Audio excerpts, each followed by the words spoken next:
figures. So I'd refer you to them on that. Yeah. I'll be really quick. Just you didn't mention you wrote the Rohingya in there. Would they be included in terms of? I don't know if they're actually in the Secretary's remarks, but of course, that is something that we've talked about a lot here at the State Department, the plight of the Rohingya, and that's one of the issues that I think I've covered the most here, beyond issues like North Korea and Syria and things that are the top of the issue. And you visited them in Bangladesh. I certainly did, yes. So do you have faith in the Burmese judicial system to hold people accountable for what's happened to them? You know, I think we would, based on the way that they treated the Reuters journalists, I think we would have very serious concerns about the judicial system in Burma. I think what you're getting at is the UN report on that. No. And let me just mention, we're still reading the UN report on that overall issue. Fine. I'm not actually getting at the UN report. I'm getting at the fact that the ICC prosecutor has decided to open an investigation into the treatment of the Rohingya. So I'm assuming from your comments that the Burmese judicial system is not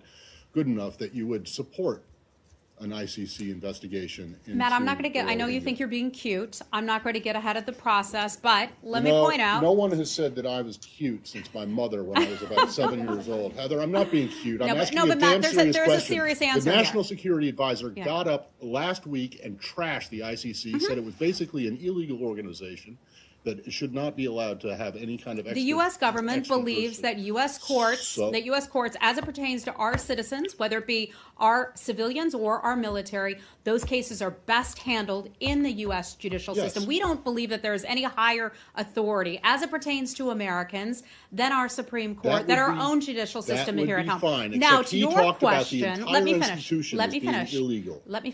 Now, to your question about what is the appropriate venue to handle some of these very, very delicate cases that we watch closely and are passionate about. There are different kinds of venues that are options. We have seen in the past where tribunals have been held, in The Hague, for example, but not necessarily in one's home country. I'm not going to get ahead of some of the conversations that are being had here at the State Department and with the UN and others, but it's something that we will certainly take a very close look at, what we believe to be the best venue for handling and adjudicating some of those cases.